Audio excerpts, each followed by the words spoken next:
नमस्कार, मैं छत्तीसगढ़ अखबार से सुनील कुमार। विधायकों और सांसदों से बातचीत के इस सिलसिले में मैं आपके बीच आज एक बहुत ही खास विधायक के साथ यहाँ पर मौजूद हूँ। छत्तीसगढ़ के कांकेर के विधायक शिशुपाल सूरी जी। ये पहले आईएएस अफसर थे, उसके पहले डिप्टी कलेक्टर थे यहाँ, फिर आईएएस बने।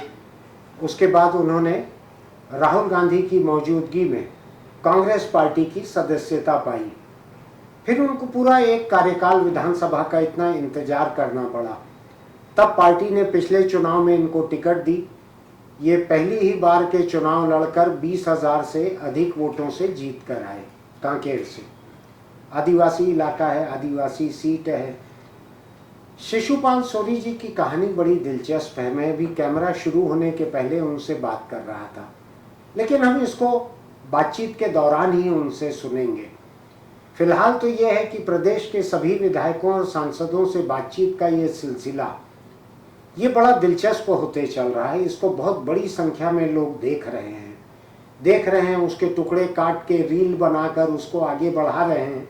हालांकि हम उससे बहुत सहमत नहीं हैं किसी इंटरव्यू के टुकड़े काटने में, लेकिन लोग कर रहे हैं ऐसा।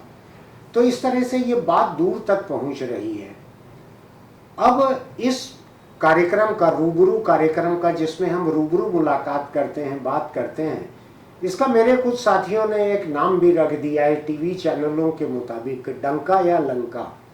वो इसका मतलब बतलाते हैं कि विधायक का डंका बजेगा अगले बार विधानसभा सीट में, या उनकी लंका लग जाएगी। थोड़ा टीवी किस्म की भाषा है, लेकिन मैं एक सीमा से ज़्यादा विरोध नहीं करता अपने साथियों का। वो कहते हैं, मैं मान भी लेता हूँ कुछ एक बातें। तो हम एक बड़ी दिलचस्प शख्सियत से, जो कि लंबे समय तक सरकारी नौकरी में रहे, सरकारी नौकरी के पहले का उनका एक तजुर्बा है, उसके बाद वो राजनीति में आए, विधायक बने। शिशुपाल सूरी जी, आपका बहुत स्वागत कार्यक्रम में। नमस्कार। आप समय निकाल कर आए, हमको बहुत अच्छा लगा। मैं ये समझना चाहता हूँ कि सरकारी नौकरी छोड़कर राजनीति में आना, आपने रिटायर होने के पहले से राजनीति ज्वाइन की, तो ये फैसला कैसे लिया आपने, क्या सोच कर लिया? इसके दो कारण हैं। पहला कारण तो ये कि मैं सामाजिक आंदोलनों में पहले से ही जुड़ा हुआ था। मैं 2009 से अपने अखिल भारतीय गोंडवाना गोंड महासभा, जो गोंड समाज का एक अखिल भारतीय स्तर का संस्था है, उसका राष्ट्रीय अध्यक्ष था। उस बहाने में बहुत सारे, लगभग जहाँ जहाँ भी गोंड समुदाय के लोग हैं, लगभग सभी स्टेट में गया और उनकी विभिन्न समस्याओं से भी रूबरू हुआ। और उसमें बहुत सारी पेचीदगियाँ हैं। गोंड समाज के ही उस समय हमारे यहाँ जैसे एसटी में है, शेड्यूल ट्राइब में, उत्तर प्रदेश में उस समय एससी में था। अच्छा। और नॉर्थ ईस्ट में जो हमारे हैं, जो यहीं से गए हुए लोग हैं, उनको ओबीसी का दर्जा है, कहीं सामान्य है।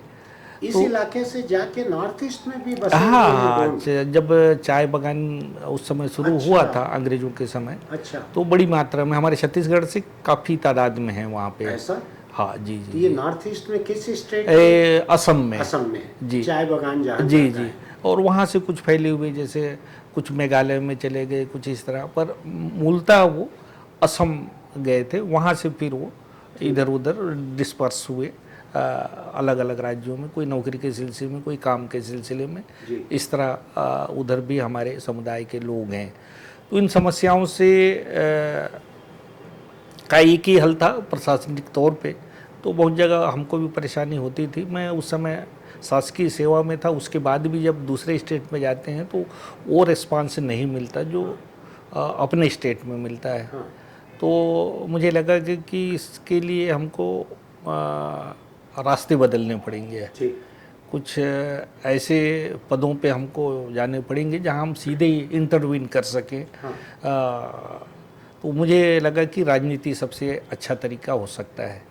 इसके अलावा जब मैं प्रशासनिक पदों पे, हाँ, एसडीएम था, एडीएम था, लगभग सभी तरह के काम, कमिश्नर नगर निगम था, और इसी तरह के काम जब करता गया तो हमारे राजनेताओं से संपर्क होता गया और मुझे लगा कि बहुत सारे ऐसे काम हैं जो हम एक जनप्रतिनिधि के तौर पे हम अच्छे ढंग से निभा सकते हैं, क्योंकि शासकीय सेवा अपने सिविल सेवा आचरण नियम से बंधा होता है और जो सरकार के नियम कानून है उस फ्रेम के अंदर ही उनको काम करना पड़ता है।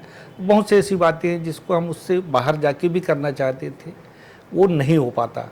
लेकिन जिस वक्त आप नौकरी छोड़कर राजनीति में आए उस वक्त तो यहाँ रमन सिंह सरकार का तीसरा कार्यकाल चल रहा था।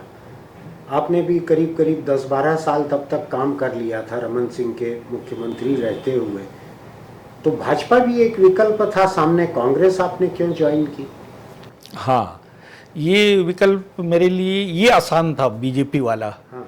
क्योंकि उस समय बीजेपी के अधिकांश नेताओं से हमारी व्यक्तिगत दोस्ती भी थी और उनसे रूटीन में भी, क्योंकि सत्ता के साथ वास्ता पड़ता ही रहता है। इवन खूब मुख्यमंत्री जो उस समय रमन सिंह थे उनसे भी कई बार बातें होती थी, तो मेरे लिए आसान था। किंतु मेरी जो सोच है, क्योंकि मैं आदिवासी समाज का हूँ, तो ट्राइबल के प्रति इनके जो बीजेपी का जो है कि ये इनके आदिवासी होने पे, मूल निवासी होने पे थोड़ा सा संशय इनके मूल में है। ये कहते हैं कि हाँ वनवासी हैं, और वनवासी मतलब वनों में रहने वाले किसी भी जाति समुदाय के लोग हो सकते हैं। मेरा ये नज़रिया ये था कि हमारी संस्कृति हमको आदिवासी बनाता है। हमारा आवास जो है वो तो है ही, वो जंगल के बाहर भी रहे तो भी आदिवासी है, क्योंकि उनकी अपनी जीवंत संस्कृति है जिस, और ये आदिकाल से, जब से आदिवासी समाज इस धरती पे आया तब से इनकी अपनी परंपराएं, अपनी संस्कृति, अपने नृत्य, अपने भाषा बोली, ये सब इसीलिए अलग हैं। तो ये आइडेंटिटी बनाए रखना मेरे ख्याल से ज़्यादा ज़रूरी है। दूसरा मैंने देखा कि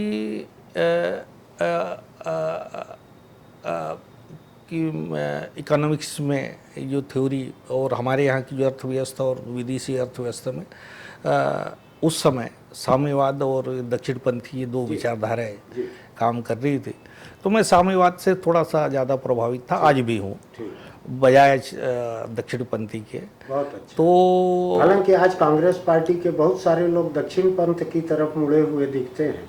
तो मिक्स इकोनॉमी जब आती है बात, तो एक अब तो साम्यवाद का एक तरह से सफाया ही हो गया। जैसे सोवियत रूस का विघटन हुआ, उसके बाद तो कोई बचे नहीं। तो पर उसके पीछे एक गरीबों तक पहुंचने का जो एक सशक्त माध्यम है, वो प्रशासनिक भी हो सकता है या आर्थिक भी हो सकता है, सामाजिक भी हो सकता है। तो वो आज भी हमारे संविधान ने भी कहा एक सोशल डेमोक्रेटिक रिपब्लिक बनाएंगे, तो उसका एक अंश हमारे संविधान में भी है। ये मिक्स अर्थव्यवस्था भी और सामाजिक व्यवस्था भी, सभी पक्षों को लेके सभी का सम्मान करते हुए।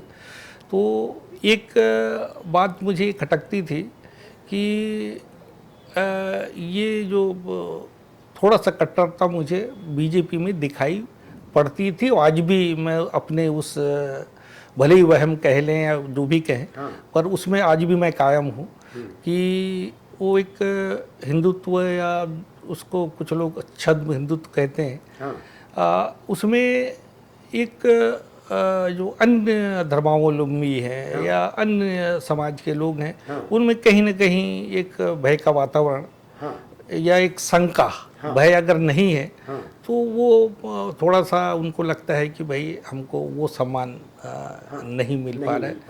तो ये भी मेरे ध्यान में था कि ये कांग्रेस ही ऐसी पार्टी है जो जिसका स्वरूप धर्मनिरपेक्ष है, पंथ निरपेक्ष है, और सभी वर्ग के लोगों को लेके चलने का एक जो माध्यम है, राजनीतिक माध्यम, वो कांग्रेस पार्टी ही है।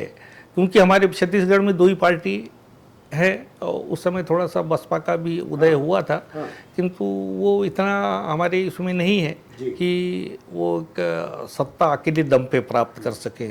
तो ये दंतेवाड़ा में राहुल गांधी आए थे, उस समय उनके सामने आप कांग्रेस में शामिल हुए।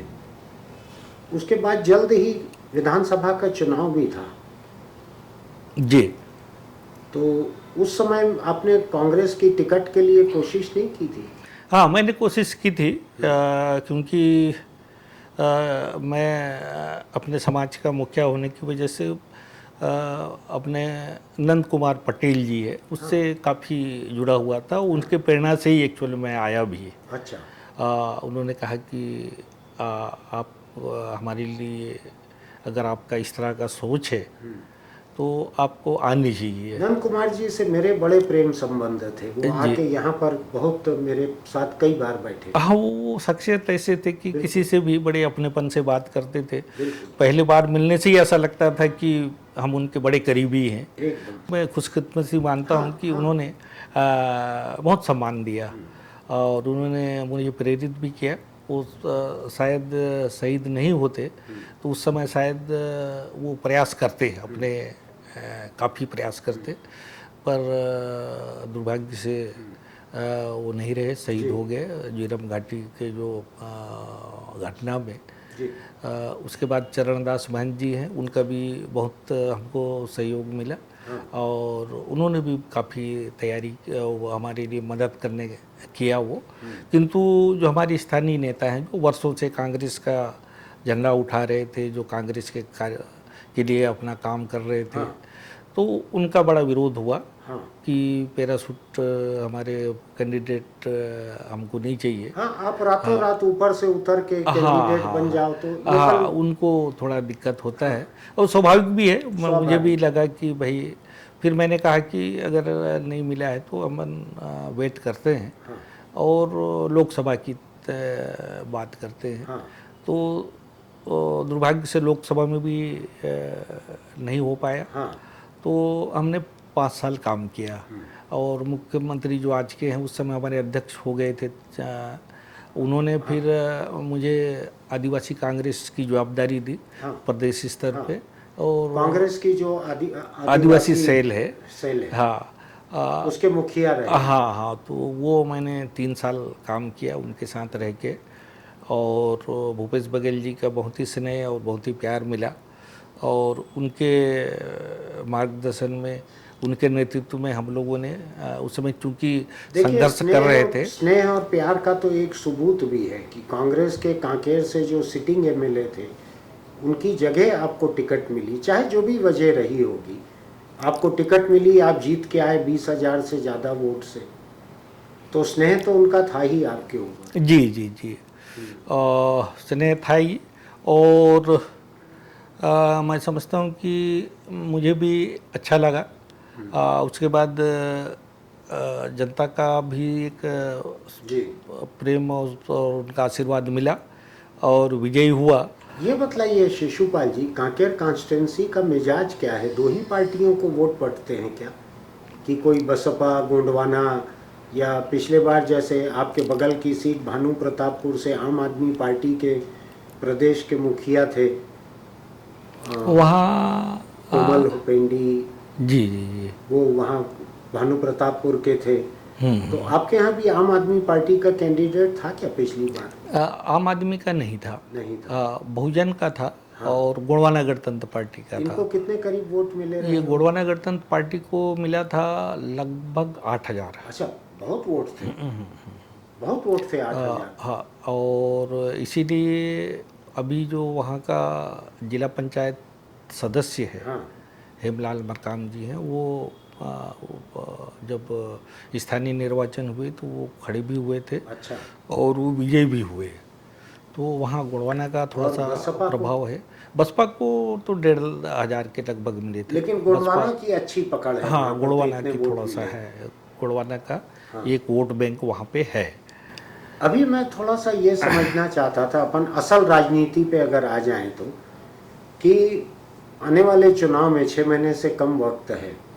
अभी अरविंद नेताम घूम रहे हैं सर्व आदिवासी समाज से कैंडिडेट खड़े करने के लिए, छांट भी रहे हैं, ढूंढ भी रहे हैं, मिला जुला काम चल रहा है उनका। आम आदमी पार्टी ने कहा है कि हम सभी 90 सीटों पे लड़ेंगे। 2, तीसरा यह है, आपके कॉन्स्टिट्यूंसी से लगा हुआ भानु प्रतापपुर है, जहाँ पे मनोज मंडावी के न रहने से जो बाई इलेक्शन हुआ उसमें शायद 23,000 से ज़्यादा वोट मिले सर्व आदिवासी समाज के कैंडिडेट को, जिनका बिल्कुल। ना सिंबल था, ना पार्टी संगठन था, कुछ भी नहीं था, तो भी इतने वोट मिले। और उसमें तो भूपेश बघेल जी मुख्यमंत्री थे, उन्होंने पूरी ताकत भी लगाई थी भानु प्रतापपुर से, जीती भी कांग्रेस पार्टी। आपको क्या लगता है इस बार आपकी कॉन्स्टिट्यूंसी में सर्व आदिवासी समाज, आम आदमी पार्टी और पिछले बार का 8,000 पाने वाला गोंडवाना, इसमें से कौन कौन रहेंगे मैदान में? अभी आपने जिक्र किया भानु प्रतापपुर उपचुनाव का, तो वहाँ भी अगर देखें तो बीजेपी और कांग्रेस के जो वोट हैं हाँ, वो लगभग उतने ही थे। हाँ। थोड़ा बहुत 1,000-2,000 ऊपर नीचे हो सकते हैं, पर वोटों का जो ध्रुवीकरण हुआ था वो था गोंडवाना गणतंत्र पार्टी का, आप का और जोगी कांग्रेस का। जोगी कांग्रेस ये तीनों मिला के लगभग 20-21 हज़ार के लगभग कहाँ? इनका भानु प्रतापपुर में। हाँ, ये तो अभी के चुनाव में, अभी बाई के इलेक्शन। बाई इलेक्शन में। अच्छा, ये तो- तीन मिला तो- के 20,000। हाँ, तो वो हमको बहुत ज़्यादा नुकसान पहुंचाए ऐसा नहीं है। अब के स्थिति में जो कांकेर विधानसभा की अगर बात करूं, तो चूंकि वो गोंड बाहुल्य इलाका है हाँ, और गोंड समाज का मैं आज भी राष्ट्रीय अध्यक्ष हूँ। अच्छा, हाँ, हमारा भी अधिवेशन हुआ था, मैंने अपना इस्तीफा सौंपा था, झारसुगुड़ा में हुआ था, उड़ीसा में। सभी स्टेट के लोग आए थे और उन्होंने एक तरह से कहा कि भाई जब तक विकल्प नहीं होता तब तक आप यथावत रहिए, क्योंकि मेरा ये मानना था कि हम राजनीतिक लोगों को समाज के मुखिया के पद में नहीं रहना चाहिए। अच्छा। मेरा ये ठीक सोच ठीक सोचता था, था। क्योंकि इससे एक लेबल लग जाता है कि ये फलाना। तो मैंने, पर उन्होंने मुझे कहा कि जब तक विकल्प नहीं मिलते तब तक आप रहिए, तो वो अभी तक मैं ही हूँ। तो एक मेरी पहचान उस रूप में भी हुई थी, क्योंकि मेरे कार्यकाल में बहुत सारे बड़े बड़े आंदोलन भी हुए थे और बहुत सम्मेलन भी हुए थे। कांकेर में एक बहुत बड़ा सम्मेलन हुआ था जहाँ 2-3 लाख के लोग इकट्ठे हुए थे 2012 में। अच्छा, तो वहाँ के समाज के मुखियाओं से मेरा बड़ा निकट संबंध है उस रूप में भी, और मेरे नाते रिश्तेदारी भी वहीं आसपास, क्योंकि हमारे ट्राइबल समाज में पहले बहुत साधन नहीं हुआ करते थे, तो बहुत आसपास दूर ही, नहीं होती थी हाँ, शादियाँ। वहीं 10-20 किलोमीटर में। तो उस हिसाब से मैं बहुत जुड़ा हुआ था नौकरी में रहते हुए भी। तो मुझे लगता है कि ये बहुत ज़्यादा मुद्दा कांकेर विधानसभा के लिए नहीं होगा। हाँ, ये लड़ सकते हैं, पर उसमें 2 तरह के मत आ रहे हैं अभी। कि एक का मानना है कि ये जो सर्व आदिवासी समाज है, हाँ, उसको उसी रूप में रहे, एक प्रेशर ग्रुप के रूप में काम करे, हाँ, और जो भी सरकार आए जैसा दूसरे समाज करते हैं। राजनीतिक रूप से अगर हम कोई कैंडिडेट खड़े करते हैं तो उसमें एक आपकी रहेगी कि सर्व आदिवासी समाज का कैंडिडेट, बाकी भी आदिवासी समाज के लोग। वहाँ अगर 10 कैंडिडेट होंगे तो सब आदिवासी, तो आप सर्व आदिवासी समाज करके क्या बताना चाहोगे? हाँ। इसलिए सभी आदिवासी हैं। तो ऐसी स्थिति में वहाँ एक अभी मत जो ज़्यादा लोग इसको मान रहे हैं कि नहीं भाई, इसको राजनीति से अलग रखना चाहिए, चुनाव से अलग रखना। चुनाव, हाँ, चुनाव से बिल्कुल अलग रखें। तो एक जो बात आ रही है उसमें अधिकांश लोग हैं, अभी तो इनको कैंडिडेट ढूंढने में कठिनाई हो रही है, क्योंकि वहाँ विरोध भी हो रहा है। और कुछ लोग हैं जो लड़ने की इच्छुक हैं, जो राष्ट्रीय पार्टियों में जिनको टिकट, हाँ यहाँ बनाना हाँ चाहते हैं हाँ, अस्तित्व। अपना राजनीतिक उद्देश्य की पूर्ति के लिए ये समाज का नाम लेके ये अपनी राजनीतिक रोटी सेकना चाहते हैं। तो ये बातें लोगों में आ रही है बड़ी तेज़ी से। तो अब वो लड़ते हैं, तो अभी जैसे आपने भी सुना होगा, हमने भी सुना है, और आप तो बहुत करीबी नज़र रखते हैं इस बात पे कि ये गोंडवाना गणतंत्र पार्टी और ये सर्व आदिवासी समाज या और कोई छोटा मोटा दल ऐसा इकट्ठे होकर भी लड़ सकते हैं।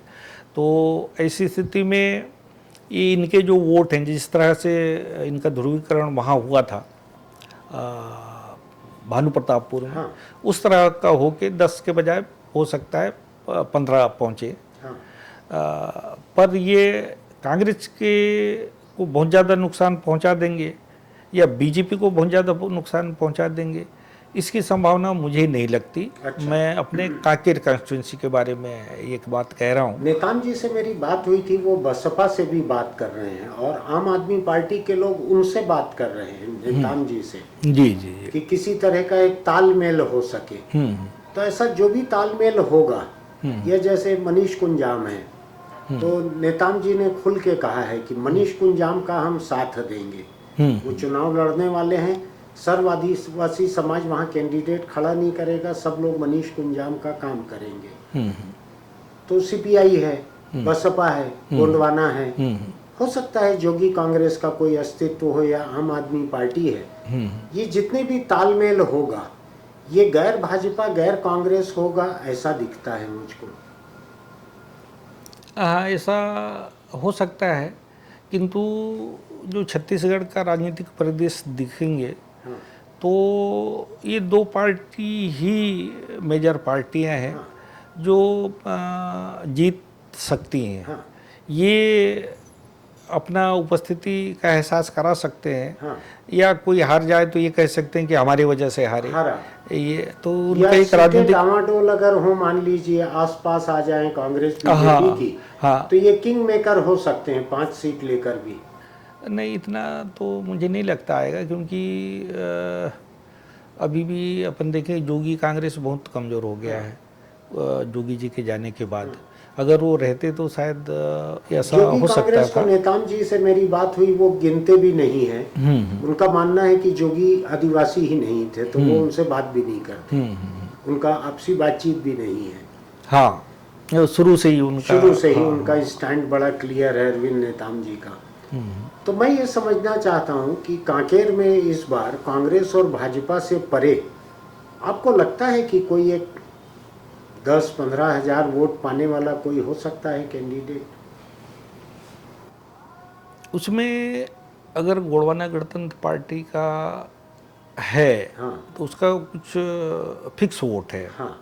तो उनको कुछ लोग सपोर्ट करेंगे तो हो सकता है कि कुछ बड़े। ठीक बात है। बाकी और कोई कैंडिडेट अगर आता है तो मैं नहीं समझता कि 1000-2000 से ऊपर बढ़ पाएगा। चलिए, अब हम आपकी कॉन्स्टिट्यूंसी से थोड़ा सा बाहर निकल के पूरे बस्तर को एक साथ देखते हैं। 12 सीटें हैं विधानसभा की बस्तर में, और आज के तारीख में तो सारी की सारी कांग्रेस के पास है। जो शुरुआत में नहीं थी वो भी बाई इलेक्शन में कांग्रेस के पास आ गई। जी। तब तो कांग्रेस के पास इससे ऊपर जाने को तो कुछ नहीं बचा है बस्तर में। जी।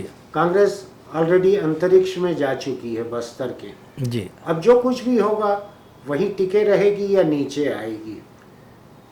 तो बस्तर में जिस तरह से सिलगेर का आंदोलन चला, जिस तरह से वहाँ पर आदिवासियों के ईसाई बनने को लेकर एक संघर्ष चल रहा है, अलग अलग 2-3 ताकतों के बीच चल रहा है। चर्च है वहाँ पर, आदिवासी हैं, हिंदू ताकतें हैं, इनके बीच तरह तरह से संघर्ष चल रहा है। आपको ये नहीं लगता कि इस पूरे संघर्ष में कांग्रेस पार्टी और राज्य सरकार एक मूक दर्शक की तरह बस्तर में है? वो कोई दखल नहीं दे रही है, किसी को बचा भी नहीं रही है। ऐसा तो नहीं है, क्योंकि जो भी सरकारें हैं वो अपना काम करते हैं, पर जो वहाँ की जो परिस्थितियाँ हैं वो सामान्य इलाकों से अलग है। जब हम 2005 से जब सलवा-जुड़ूम शुरू हुआ और ये 2014 तक की अगर बात करें, उस समय बड़ा चरम पे था ये नक्सलाइट गतिविधियां जो है। तो धीरे धीरे जब हमारी सरकार आई तो हमारी सरकार का जो सोच था, भूपेश बघेल जी ने कहा कि हम दोनों ही रास्ते खुले रखेंगे। हम बातों का भी रास्ते जो है, बातचीत का भी रास्ता हम खुले रखेंगे, और ये जो काउंटर करने का भी है वो भी रहे, तो उससे लगता है कि एक माहौल बना। और मुख्यमंत्री जी के स्पष्ट निर्देश थे कि कोई भी आदिवासी को अनावश्यक परेशान, जो पहले हुआ करता था कि ये नक्सलाइट हैं या इन्होंने उनके साथ दिया, तो उस संबंध में बहुत सारे लोग जेल चले गए। तो एक आदिवासियों में एक भय का वातावरण निर्मित हुआ। वो नक्सलाइट से बाहर निकलना चाहते हैं, पर जाएं किसके पास, क्योंकि सरकार का भी नज़रिया बहुत स्पष्ट नहीं था। तो एक स्पष्ट दिखा कि ये सरकार कुछ आदिवासियों के लिए, उनके भलाई के लिए करना चाहता है। इसलिए एक विश्वास जगा बस्तर में, और वो बड़ी संख्या में आप देखेंगे कि जेल से रिहाइयाँ भी हुई और लोग बाग आत्मसमर्पण भी करने लगे। और जो इनकाउंटर होते थे, फेक इनकाउंटर, वो बिल्कुल ख़त्म हो गए। फर्जी जो मुठभेड़ है, इसकी वजह से लोगों में विश्वास आया और इनपुट आने शुरू हो गए इंटेलिजेंस को, और चाहे सेंट्रल एजेंसी हो इसकी वजह से सक्षमता से पुलिस और प्रशासन काम करने लगे। लेकिन आप एक बात अभी बोले कि मुख्यमंत्री भूपेश बघेल जी ने कहा कि इनसे वार्ता भी होनी चाहिए, बातचीत भी होनी चाहिए, और जो कार्रवाई है पुलिस की वो भी चलना चाहिए। करीब 4.25 साल हो रहे हैं, कार्यकाल आप लोगों का खत्म हो रहा है, बातचीत की कोई भी शुरुआत हुई है क्या? मुख्यमंत्री ने पहले ही ऐलान किया था कि बातचीत कब होगी, जब एक दूसरे पे विश्वास होगा। जनता का विश्वास तो हम जीतने में सफल रहे हैं, पर वो आज भी सरकार पे विश्वास नहीं कर रहे हैं। मुख्यमंत्री जी ने, भूपेश बघेल जी ने स्पष्ट कहा कि भाई पहले आप हथियार छोड़िए, आइए हम बैठते हैं, मैं बात करने के लिए तैयार हूँ, आप जहाँ कहोगे वहाँ जाने के लिए तैयार हूँ। ये सार्वजनिक बयान थे उनके, पर वो इस बात को कभी भी स्वीकार नहीं किए। ये जो बातचीत का रास्ता इसीलिए शुरू नहीं हो पाया कि वो शस्त्र छोड़ने पे तैयार नहीं है आज की तारीख तक। लेकिन लोकतंत्र में ज़्यादा जिम्मेदारी तो सरकार की बनती है ना, कि ऐसा माहौल बनाए, ऐसे मध्यस्थ छांटे जो कि उन लोगों को बातचीत के लिए तैयार करे, जिस वातावरण में भी बातचीत हो उसके लिए तैयार करे। उनका तो लोकतंत्र पे भरोसा नहीं है, ये साफ है, तभी आज हथियार लेकर हैं वो। तो सरकार ने ऐसा क्या किया, ऐसी कौन सी कोशिशें की? आप देखे होंगे कि एक सुकमा कलेक्टर का जब अपहरण हुआ था, तो उस समय ऐसे तटस्थ लोग जो हैं उनकी टीम बनाई गई थी, और उसके एक दिखी थी उस समय कि ये सिलसिला आगे बढ़ेगा। निर्मला बुच कमेटी बनी थी, उसमें ब्रह्मदेव शर्मा थे, सुनील कुमार थे, प्रोफेसर हरगोपाल थे। तो पर वो बढ़ नहीं पाया, क्योंकि ये जो सीज फायर की स्थिति जिसकी हम उम्मीद कर रहे थे वो कभी बनी नहीं, छुटपुट वारदातें होती रहे। मुख्यमंत्री जी का एक ही कहना है कि दो बातें नहीं हो सकती, क्योंकि जब सरकार में रहेंगे तो हमको इस तरह के घटनाओं का भर्त्सना भी करना पड़ेगा। निरपराध लोग अगर मारे जाएंगे तो हम हाथ पे हाथ धरे नहीं रह सकते। पर अगर उधर से भी अगर आता है कि ठीक है भाई हम 6 महीने का लिए सीज फायर करते हैं, उस समय बात होता है, तो ये पहल उधर से नहीं हुई। लेकिन सरकार के ऊपर भी तो जिम्मेदारी थी, सरकार भी तैयार नहीं कर पाई उनको सीज फायर के लिए, सरकार कोई मध्यस्थ नहीं बना पाई। आपके पास रुचिर गर्ग जैसे लोग हैं जो कि मुख्यमंत्री के मीडिया एडवाइज़र हैं, जिनका नक्सलियों से बातचीत का एक अखबार नवीस के नाते रिश्ता था हमेशा से, जानते हैं सब लोग। जी। तो अगर मुख्यमंत्री चाहते तो उनको बीच में डाल के बातचीत कर सकते थे, या और भी बहुत से लोग हो सकते हैं। निश्चित तौर पे इस पे बात बहुत नहीं बढ़ पाई, पर सीएम साहब इसमें गंभीर थे। पर देखे होंगे कि कुछ घटनाएं, जैसे जीरम घाटी की घटनाएं, तो उसमें हमारी अंतर्विरोध भी थे कि भाई हम इसको इतना ज़्यादा नरमी ना बदलें। बीजेपी भी एक आक्रामक थे कि, तो ऐसे हालात ऐसे बनते गए, उसके बाद हर 2-3 महीने में कुछ न कुछ ऐसी बड़ी घटनाएं होती गई कि कड़े से कड़े शब्दों में निंदे करना पड़ा बहुत हमको। अच्छा आपने समझाया है। आपने जो एक शब्द इस्तेमाल किया है बहुत अच्छा शब्द है, वो अंतर्विरोध। कि एक अंतर्विरोध भी था कि हमारी पार्टी के इतने लोगों को मारा है तो इनके साथ कितनी नरमी बढ़ती जाए। बड़ा जी अच्छा आपने व्याख्या की है उसकी। मैं अब एक थोड़े से दूसरे विषय पे आना चाहता हूँ। जी जो आदिवासियों के ईसाई बनने का जो मामला चल रहा है बस्तर में, कुछ जिलों में बड़े आक्रामक तरीके से घटनाएं हो रही हैं। कुछ आदिवासी ईसाई बन रहे हैं, कहीं चर्च की प्रार्थना हो रही है, ईसाई बने आदिवासी मर रहे हैं तो गांव में दफन करने नहीं दिया जा रहा है, उनकी दफन की गई लाश को निकाल के फेंक दे रहे हैं बाहर, उनको कहीं और दफनाना पड़ रहा है। आप कैसे देखते हैं इन सबको, और सरकार ने क्या किया इसको, हालात को सुधारने के लिए? ये जो हमारे पूरे देश का ही बताएं तो एक हमारे जो कॉन्स्टिट्यूशनल अरेंजमेंट हैं, जो व्यवस्थाएं हैं, उसके हिसाब से तो अपने अपने धर्म के हिसाब से, अपने अपने परंपराओं के हिसाब से जन्म से लेकर मृत्यु संस्कार तक करने के हैं। और ये जो धर्मांतरण का मामला है ये कोई अभी का नहीं है। हाँ। पहले से भी होते रहे हैं, इनके कार्यकाल में हुए हैं, पर अभी जो आया है वो क्यों आया है ये सोचने का विषय है। अभी जो आया है, बीजेपी जब सत्ता से बाहर हुई तो इनको कोई ऐसे मुद्दे चाहिए थे हाँ। जो जनमानस को हिला दे, हाँ। उनके भावनाओं को आहत करे। हाँ। तो उन्होंने एक दो संस्थाएं, उन्होंने आदिवासी गौरव, क्या नाम है, ऐसे संगठन बनाए। ऐसे 2 संगठन उनके बने हैं। हाँ। तो ये गांव में जा जा के ये बताने शुरू किए, और जो भी घटना हुआ है उसके अगर पीछे जाए तो उसके 1-2 दिन पहले जरूर ये लोग अच्छा, गए थे उस अच्छा, इस पर।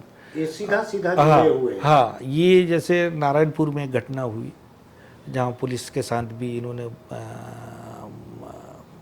एक पुलिस अधीक्षक के साथ भी घटना हुई जो नहीं होनी चाहिए। और एक तोकापाल में हुआ जहाँ उसके अपने जो जमीन है, हाँ। जो मृतक है, उसमें दफन था। हाँ उसमें दफन था, उसको भी उखड़वा है। तो इस तरह के हमारे कांकेर में भी उसमें एक कुछ घटनाएं हुई थी नारायणपुर साइड में। तो एक सिलसिला ये चल पड़ा और वो ये तरह से कुछ आंशिक रूप से सफल भी रहे। जी। तो उसमें ये है कि किसी को प्रलोभन से, दबाव पूर्वक या कुछ इस तरह के हथकंडे अपना के जो उसकी इच्छा के विरुद्ध हो, धर्मांतरण पे अपराध है, उसके लिए बहुत सारे प्रावधान भी हैं।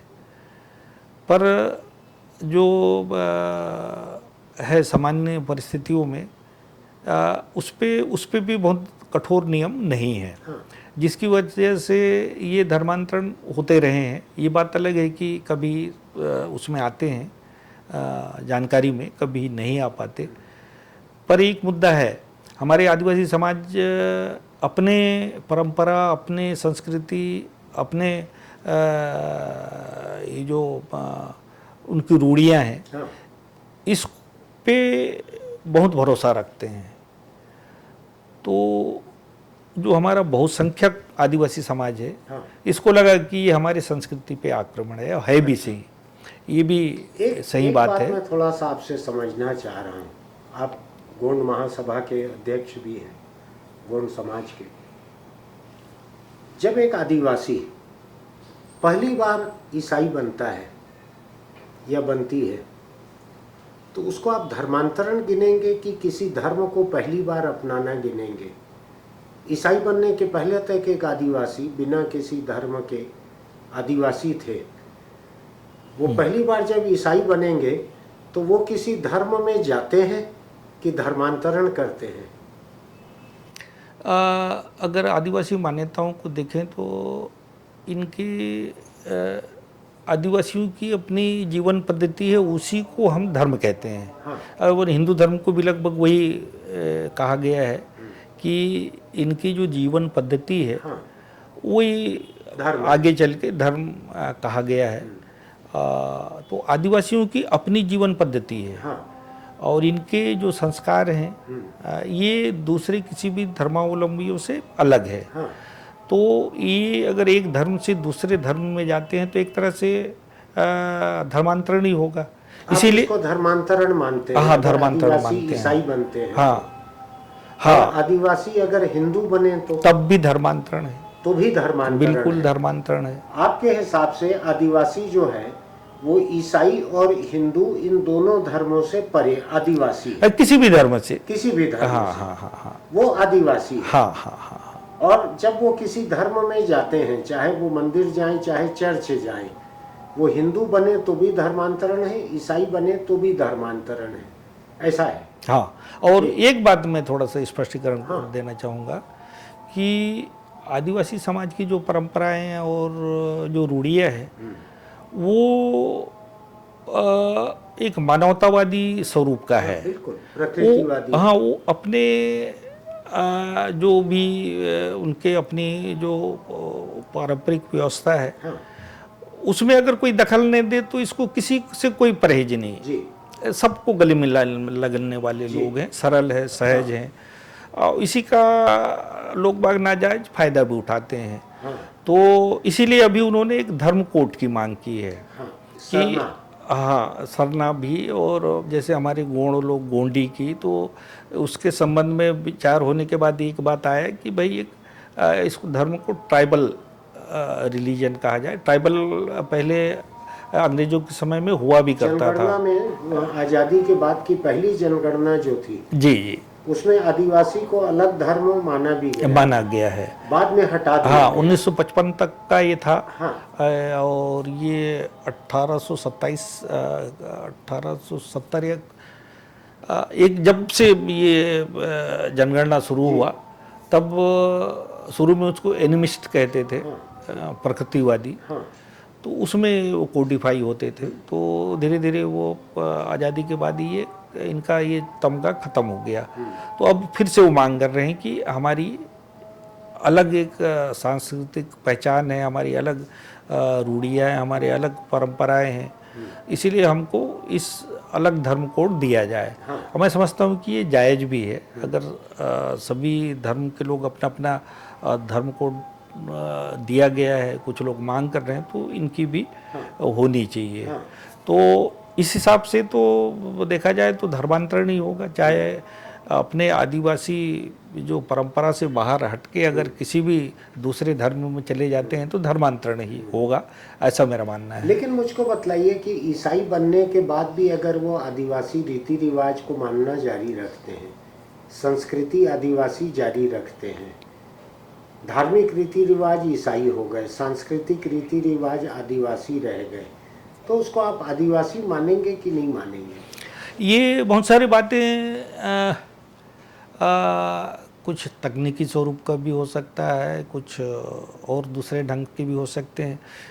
इस मुद्दे पे कोर्ट में शायद अभी तक ऐसी कोई बात नहीं हुई। संविधान में तो व्यवस्था यह है कि वो कोई भी धर्म में मान चले सकता जाए, है। वो हाँ, आदिवासी बने रहेंगे। हाँ हाँ हाँ हाँ। अभी जो डीलिस्टिंग का जो आंदोलन चल रहा है वो मांग कर रहा है कि अगर ये ईसाई बन जाते हैं या मुस्लिम बन जाते हैं तो इनका आदिवासी दर्जा खत्म करें।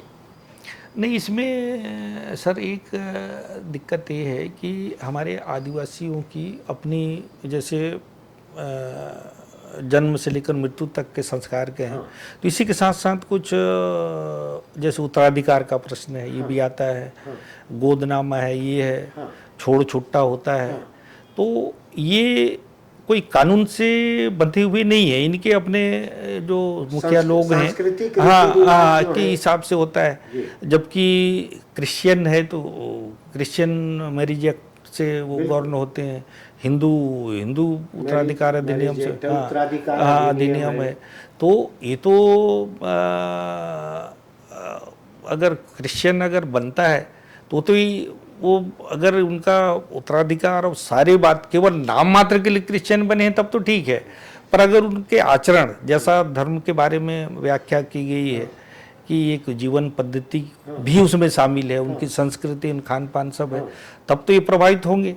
और अभी जो वहाँ जो तीव्र विरोध हो रहा है वो इसी बात को लेके है। वो कह रहे हैं कि भाई वहाँ जैसे गांव की एक व्यवस्था है, बस्तर क्या पूरे हमारे छत्तीसगढ़ में, कि शीतला माता को मानते हैं। तो वहाँ जो भी समुदाय के लोग रहते हैं, इवन गैर आदिवासी भी, वो सब लोग वहाँ चंदा वगैरह जो भी करते हैं, ये कहते हैं कि हम चंदा नहीं दे क्यों देंगे, हमारा तो इशू है। तो इससे ज़्यादा आक्रोश है। जब यही नहीं करते तो आपको फिर ना गांव में रहने का हक है और ना गांव की मिट्टी में आपको क्यों मिट्टी में जगह दें। तो ये अगर सभी पक्ष मिलके इस बात को कहें। ये बताइए मुझको, जो डीलिस्टिंग का जो आंदोलन चल रहा है, रायपुर में भी प्रदर्शन हुआ था, उसके बाद जशपुर के कुछ लोगों ने आके यहाँ सम्मेलन किया कि डीलिस्टिंग आंदोलन के खिलाफ सम्मेलन किया। पहले यहाँ पे डीलिस्टिंग वाले लोगों ने वो किया, प्रदर्शन किया, रायपुर में बड़ा प्रदर्शन हुआ। तो डीलिस्टिंग की मांग पे आपका क्या स्टैंड है? मेरा ये है कि डीलिस्टिंग मतलब होता है कि एक लिस्ट से किसी चीज को बाहर करना। हाँ। तो लिस्ट कहाँ है? लिस्ट जो आदिवासी आरक्षण का दर्जा है, उस दर्जे से बाहर निकाला जाए इन लोगों को, जिन्होंने जो ईसाई बन गए हैं या मुस्लिम हो गए हैं, उनको बाहर निकाला जाए, ऐसा मांग है डीलिस्टिंग वालों की। नहीं नहीं नहीं नहीं नहीं, पर ये डीलिस्टिंग की अगर बात करते हैं तो उसको तो पहले तो अपन को बताना पड़ेगा ना लिस्ट क्या है। हाँ। केवल अपन एक लिस्ट तो ये है ना कि जो आदिवासी आरक्षण सूची में आते हैं, स्कूल कॉलेज के लिए, विधानसभा पंचायत के लिए। नहीं नहीं, वो उसमें ये तो धर्म और जाति दो अलग अलग है। हाँ। इसी की व्याख्या कोर्ट ने भी किया है और संविधान में भी है। हाँ। कि जाति चूंकि नहीं बदलता। हाँ। जैसे कोई आदमी तो उराव है तो बने रहेंगे। तो वही संविधान ने इसीलिए कहा कि भाई ये प्रभावित नहीं हुई, क्योंकि जाति डीलिस्टिंग की मांग वाले उसी को बदलने की मांग नहीं, वो धर्म के आधार पे बदलने की बात कर रहे हैं, इसलिए इसमें ज़्यादा कॉम्प्लिकेशन है ना। हाँ। धर्म के आधार पे कहेंगे तो धर्म कोड तो आदिवासियों को दो, तब उस धर्म कोड के बाहर अगर हम, तब तो मैं कह सकूंगा कि भाई ये आदिवासी में इसकी जनगणना में है और ये उससे विपरीत आचरण कर रहा है, इसलिए इसको लिस्ट से बाहर किया जाए। तो ये धर्म और जाति के आधार पे बात नहीं हो रही, अब धर्म के आधार पे हो रही है। डीलिस्टिंग की जो बात हो रही है वो धर्म के आधार पे हो रही है। तो अब धर्म की कोई निश्चित उसका किस तरह के होगा उसको हम डिलिस्ट करेंगे, ये कोई अभी कोर्ट ने इसमें परिभाषित नहीं है, परिभाषित नहीं किया है। जी जी। अब आज की जमीनी हकीकत क्या है वहाँ पे, कि जो तनाव है वहाँ पे आदिवासियों के ही दो तबकों के बीच जो तनाव है, और जो आप बतला रहे हैं कि कुछ हिंदूवादी संगठन ऐसी हर बड़ी घटना के पहले वहाँ का दौरा किए हुए हैं। जी। तो ये जो हकीकत है, जमीनी हकीकत जो है वहाँ की, आज कैसी हालत है वहाँ पे? क्योंकि बहुत सारे हिंसक संघर्ष भी हो चुके हैं। नहीं, अब क्या है कि ये जो भी हुए हैं उत्तेजना में हुए हैं और बाहर के लोगों ने जो उनको भड़काया उसकी वजह से हुए हैं। बाकी वहाँ के तासीर में हिंसा नहीं है। हाँ। बस्तर में ये सब लोग मिलजुल के रहते हैं। वो जाति और धर्म तो मायने ही नहीं रखता वहाँ के लोगों के दिमाग में, जब तक कि कोई इस तरह का उनको प्रोवोक नहीं करे या ऐसा उनको भड़काए नहीं। तो एक जो वहाँ की सामाजिक समरसता है वो मैं कहता हूँ कि बड़ा अनुकरणीय भी है दूसरे जगह के लिए। तो ऐसी स्थिति में जब ये व्यवस्था हो रही है, जब काउंटर कर रहे हैं हम लोग भी जाके, दूसरे केवल हम ही लोग नहीं, वहाँ के बहुत सारे सामाजिक संगठन हैं, कुछ ऐसे उदारवादी लोग हैं और हिंदूवादी संगठन भी, अतिवादियों को छोड़ दे तो वो लोग भी चाहते हैं कि शांति आए। तो ऐसी स्थिति में वर्षों से वो रहते आए हैं, कोई ऐसा नहीं है कि अभी अचानक ऐसा कुछ उबाल आ गया, ऐसी कौन सी चीज़ नई बात हो गई। तो इसका मतलब है कि कुछ न कुछ बाहरी तत्व आके उनको उकसा रहे हैं। अभी कुछ महीने पहले एक घटना हुई, आपको ध्यान होगा, बीरनपुर में सांप्रदायिक तनाव हुआ, आपने भी सुना होगा। आप लोग गए तो नहीं थे वहाँ पे, कांग्रेस के कोई भी नेता, लेकिन सुना होगा, आपने अखबार में कहीं पढ़ा होगा, टीवी पे देखा होगा जी। उसके तुरंत बाद बस्तर में 2 दिन बाद जो बंद हुआ था, उसमें वहाँ पर उसमें जगदलपुर राज परिवार के जो सदस्य हैं, वो भी शायद कमल भंजदेव या कोई भी मौजूद थे। तो वहाँ जय श्री राम का नारा लगा के राम के नाम पे शपथ ली गई कि तमाम ईसाइयों और मुस्लिमों के दुकानों का बहिष्कार करेंगे। निशाना मोटे तौर पे मुस्लिम थे कि उनका बहिष्कार करेंगे, उनसे लेन देन नहीं करेंगे। तो कहाँ पे गड़बड़ाई है ये समरसता? पूरे स्टेट में ये शपथ केवल बस्तर में ली गई और कहीं नहीं ली गई है, केवल वहीं ली गई। मैं यही कहना चाह रहा हूँ कि बस्तर की जो भाईचारा है और आपसी प्रेम है वो अनुकरणीय है, मैं पहले भी बताया। पर ये सहज और सरल लोग हैं और इनको जल्दी से भड़का भी सकते हैं, बहकाना भी आसान है। ये एक मिट्टी के लौंदे जैसे हैं, उसको जैसा ढालो उस तरह का भी है, इसलिए स्वभाव के सरल, तो उनको बाकी जगह से आसान लगा। दूसरा ये है कि वहाँ कुछ नक्सली बातें हैं, वहाँ लोगों को प्रेम चाहिए, सहानुभूति चाहिए। तो इस रूप में कोई आदमी अगर जाता है तो उनको किसी एक दिशा में मोल्ड करना थोड़ा आसान होता है। जब वो 2 भाई, एक ईसाई भी अगर बन गया है, अब अभी से नहीं, बहुत पहले, कोई 20 साल हो गए, किसी को 25 साल हो गए, किसी को 50 साल हो गए, किसी को 10 साल हो गए, तो ये सब तब भी रहते थे साथ ही। और जो घटना तोकापाल में हुआ, और वो आदमी तो आज से 15 साल पहले बना था ईसाई, और वहाँ मौत भी पहले हुई थी, और सामूहिक रूप से उसका दफन भी सब गांव वाले मिलके किए थे। पर अभी क्यों आया? तो इस तरह के जो बातें बस्तर में 15 साल बाद दफन किए हुए को निकाले हैं। नहीं, वो नहीं। 15 साल पहले ईसाई बने थे। उस बीच उस परिवार में दूसरे सदस्यों को भी दफनाया गया। और उस गांव में तो जो गांव में हुआ है, उस गांव का मुझे क्या पदर था गांव का, इमली पदर या कुछ इस तरह का गांव था। वहाँ तो 60-70% कन्वर्टेड लोग हैं। वहाँ का जो सरपंच है वो भी ईसाई है, आदिवासी ईसाई। तो ऐसा नहीं कि उस परिवार में कहीं मृत्यु नहीं हुई, उससे पहले भी हुए थे, पर केवल इस बार इसलिए हुई कि इस तरह के वातावरण निर्मित कर दिया गया, तो इसकी वजह से हुए। पर जब कृत्रिम तौर पे जब होता है तो उसको शांत कराना भी आसान होता है। तो जब बाकी सब लोग गए, बाकी सब बातें आई, लोगों को जानकारी हुई, तो अब उसका प्रसार जो अन्यत्र होना चाहिए, जिसकी उम्मीद लोग बाग कर रहे थे, नहीं हुआ। ठीक है, 1-2 घटना इस तरह की कोशिश हुई, पर ये समझदारी भी है। और अभी जो हम भारतीय समाज की परिकल्पना करते हैं कि यहाँ सभी जाति धर्म के लोग प्रेम भाव से रहें, तो ये तो तभी संभव है जब कुछ बुद्धिजीवी लोग सामने आएंगे। और बस्तर में आए, बहुत सारे संस्थाओं ने इनकी भत्सना की भी की और उन्होंने विरोध भी किया। एक चीज़ मुझको बतलाइए कि सब लोग साथ में रहें, ये कल्पना के रूप में तो बहुत अच्छा है, सुप्रीम कोर्ट के फैसलों में भी बहुत अच्छा है। कोर्ट बार बार कहता है कोई भी हेट स्पीच दे तो उसके ऊपर केस दर्ज करो। आज ही मैं पेपर में पढ़ा, रोज का है ये जी। हेट स्पीच दे तो केस दर्ज करो। जो लाउड स्पीकर लगा के मुस्लिमों के आर्थिक बहिष्कार की जो शपथ ली गई सार्वजनिक रूप से सड़क पे, आपने भी वीडियो देखा होगा, पूरी दुनिया ने देख लिया है 2 दिन में, उसी वक्त।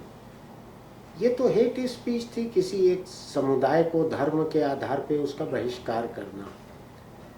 आपकी सरकार ने कोई भी एफआईआर भी दर्ज नहीं की इसके ऊपर। ये तो सुप्रीम कोर्ट के ऑर्डर के सीधे सीधे खिलाफ है। इन्हें सुप्रीम कोर्ट ने किसी सरकार के लिए ये विकल्प नहीं छोड़ा है कि आप एफआईआर दर्ज करेंगे कि नहीं करेंगे। उसने कहा है कि ये दर्ज आप नहीं करोगे तो ये सुप्रीम कोर्ट की अवमानना होगी। आपकी सरकार ने वहाँ ऐसी खुली शपथ ग्रहण के ऊपर, हाईवे के ऊपर शपथ ग्रहण हुई मुस्लिमों के बहिष्कार की, आपकी पार्टी की सरकार ने एक भी एफआईआर दर्ज नहीं की। ये परिस्थितियों पे भी रहता है, क्योंकि जब आप सत्ता में कोई भी पार्टी आती है जी। तो उसके पास एक समाज की रिस्पॉन्सिबिलिटी रहती है कि इससे कोई भी ऐसा एक्शन, भले ही वो कानूनी तौर पे जायज़ हो, पर अगर ऐसे परिणाम निकलते हो जिससे सामाजिक वातावरण दूषित होने की संभावना हो तो उसको टालते हैं। एक जिसको व्यवहारिक, जिसको सरकारी जुबान में हिकमत अमली हाँ कहते हैं। हाँ वही हिकमत अमली से कर लो भाई। हाँ। हर चीज़ को नोटिस सूझबूझ दे से के, हाँ निपटाना। सूझबूझ, इस तरह की भी स्थितियाँ रहती हैं। क्योंकि हम लोग बहुसंख्यक यहाँ हिंदू समुदाय है, कहीं ना कहीं उनकी भावनाओं को तो इसमें हो सकता है चोट पहुँच सकती हो, या हो सकता है कि इससे वातावरण और थोड़ा होता, तो कई बार चुप रहना कुछ बोलने से ज़्यादा बेहतर होता है। ऐसा तो ऐसा लेकिन एक बात बताइए, परिस्थितियाँ निर्भर करता है। बताइए, जो मुस्लिम या ईसाई अल्पसंख्यक हैं छत्तीसगढ़ में, उनके दिल पे क्या गुजरती होगी जब आपकी सरकार, आपकी पार्टी, सभी लोग चुप रह जाते हैं, तो क्या गुजरती होगी उनके दिल पे? नहीं, ये ऐसा है कि ये कोई भी सरकार होता है उसका एक ही उद्देश्य है, तो लोक कल्याण। लोक कल्याण में धर्म जाति सब गौड़ हो जाते हैं, गांव वहाँ रहने वाले सभी लोगों के हितों को देखा जाता है। और प्रजातंत्र में अधिसंख्यक की बात आती है कि एक आध अगर बुरा भी मान जाए, अगर ज़्यादा लोगों को उसमें कोई ज़्यादा दिक्कत नहीं है तो वो रास्ते अपनाने चाहिए। पर मैं इस केस में ऐसा नहीं कह रहा हूँ। इस केस में तो जो परिस्थितियाँ रही होगी उस समय जो हमारे अलग अलग स्तर पे जो निर्णय लेते हैं अधिकारी, वो त्वरित निर्णय लेते हैं। क्योंकि ऐसा तो है नहीं कि अभी आज हम बैठ के यहाँ निर्णय ले लें कि वो गलत था भाई, उसको क्यों नहीं हुआ। ये लॉ एंड ऑर्डर होता है, वो तत्काल निर्णय लेने का होता है। और वो जो भी डीएम है, एडीएम है, जो अधिकारी वहाँ पदस्थ होते हैं, उनको उस समय के हिसाब निर्णय लेने होते हैं। वो उसको हम बाद में अच्छा या बुरा कह सकते हैं, किंतु वो तत्कालिकता जो होता है वो इम्पॉर्टेंट होता है। तो उस पर अपन उसको नहीं कह सकते कि वो निर्णय अच्छा था या बुरा था। किंतु मैं समझता हूँ कि व्यापक लोकहित में कोई भी निर्णय अगर लेते हैं तो वो मेरे ख्याल से बहुत ज़्यादा। आप जो कह रहे हैं ये सरकार के ऊपर, तो मैं बहस के लिए मान लेता हूँ कि लागू होता है।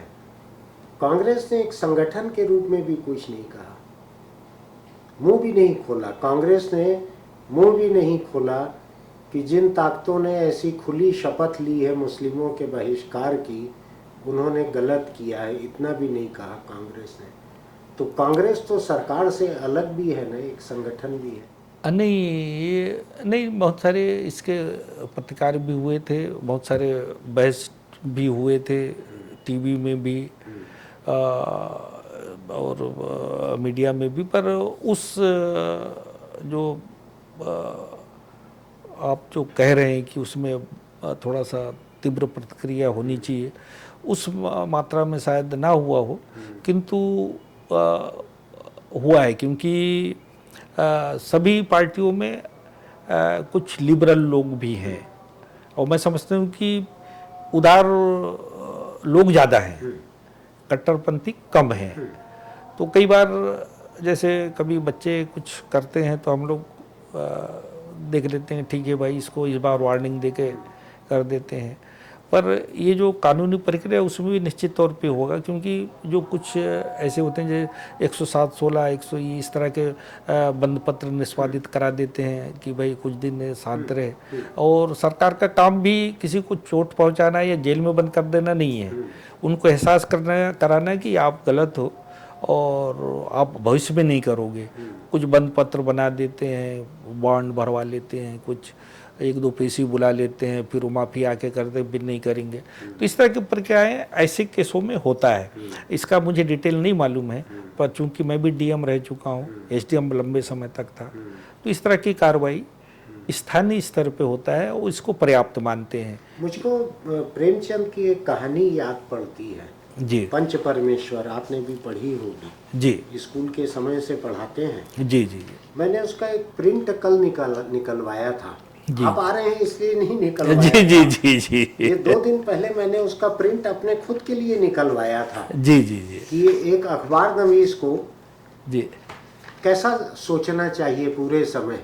जी जी जी तो ये मैंने निकाला था, ये मैं आपको दिखाना भी चाहूँगा और मैं आपको भेंट भी करना चाहूँगा ये कि ये अखबार नवीस पे भी लागू होता है, मेरे जैसे लोगों पर भी, ये सरकार पर भी लागू होता है, जनप्रतिनिधि पर भी लागू होता है। नहीं बिल्कुल ये मैंने कई कॉपी निकाल के रखी। हाँ बिल्कुल। कल एक जर्नलिस्ट दोस्त आए थे मेरे परसों, तो उनको भी मैंने एक कॉपी भेंट की कि भाई इसको अपने ऑफिस में चिपका के रखना। मैं भी अपने टेबल पे कांच के नीचे रखने वाला हूँ। मुझको लगता है कि सार्वजनिक जीवन के तमाम लोगों को बीच बीच में इसको देख लेना चाहिए। हाँ, पर इसमें भी 2 तरह का है। जैसे हम कहते हैं कि पत्रकारिता या इसको चौथा स्तंभ है जी। तो उसके परिप्रेक्ष्य में बिल्कुल सही हो सकता है। हाँ।